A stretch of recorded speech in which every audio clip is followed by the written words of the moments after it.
নমস্কার বন্ধুরা, আপনারা সবাই দেখছেন সরকারি সংবাদ ইউটিউব চ্যানেল।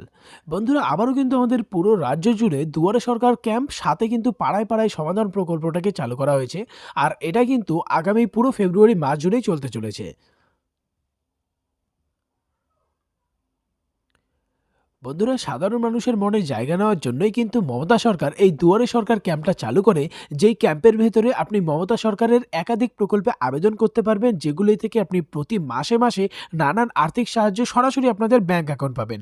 500 টাকা, 1000 টাকা, 2000, 3000 নানান সুবিধা পেয়ে যাবেন। আর বন্ধুরা, এই দুয়ারে সরকার ক্যাম্পের পাশাপাশি কিন্তু পুরো দেশ জুড়ে মোদী সরকার একটি নতুন প্রকল্প শুরু করলেন।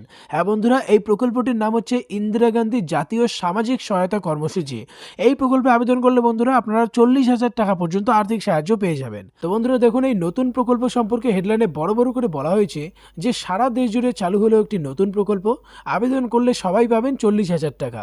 তো আপনারা কিভাবে আবেদন করবেন, আবেদন করতে গেলে আপনার কি কি কাগজপত্র লাগবে, অফলাইন নাকি অনলাইনে আবেদন করবেন, এই সব কিছু কিন্তু আজকের এই ভিডিওটিতে বিস্তারিতভাবে আপনাদের জানিয়ে দেবো। তো অবশ্যই কিন্তু ভিডিওটিকে একদম সম্পূর্ণ দেখবেন। এরই সাথে বন্ধুরা, যদি আপনারাও এই 40,000 টাকা সরাসরি আপনাদের ব্যাংক অ্যাকাউন্টে পেতে চান, তাহলে কিন্তু সবার প্রথমে এই ভিডিওটিকে একটা লাইক করে দেবেন। এরই সঙ্গে লাল রঙের সাবস্ক্রাইব বাটনে ক্লিক করে বেল নোটিফিকেশনটা অল করে দেবেন। বন্ধুরা দেখুন, এখানে পরিষ্কার করে বলা হয়েছে মোদী সরকারের একটি নতুন প্রকল্প চালু হলো। এই প্রকল্পে আবেদন করলে 40,000 টাকা আপনারা পেতে পারেন। তো বন্ধুরা, এই প্রকল্পটার নামও আপনারা দেখতে পাচ্ছেন। তবে এই প্রকল্পে আবেদন করার কিন্তু বেশ কিছু ডকুমেন্টস থাকতে হবে। এরই সাথে বেশ কিছু কন্ডিশন অর্থাৎ শর্ত পালন করতে হবে, তবেই আপনি এই টাকাটা আপনাদের অ্যাকাউন্টে পেতে পারবেন। দেখুন, সবার প্রথমে আমরা দেখে নিচ্ছি যে আবেদন করতে গেলে কি কি ডকুমেন্টস বা কাগজপত্র লাগবে। 1 নম্বর লাগবে ব্যাংক অ্যাকাউন্ট, 2 কপি পাসপোর্ট সাইজের ছবি, সাথে ভোটার কার্ডের জেরক্স কপি, জাতিগত শংসাপত্র, সাথে স্থায়ী বাসিন্দার শংসাপত্র।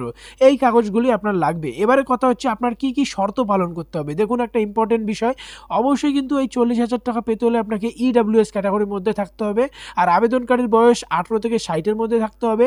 অবশ্যই আপনার পরিবারে বা আপনার বিপিএল কার্ড থাকতে হবে।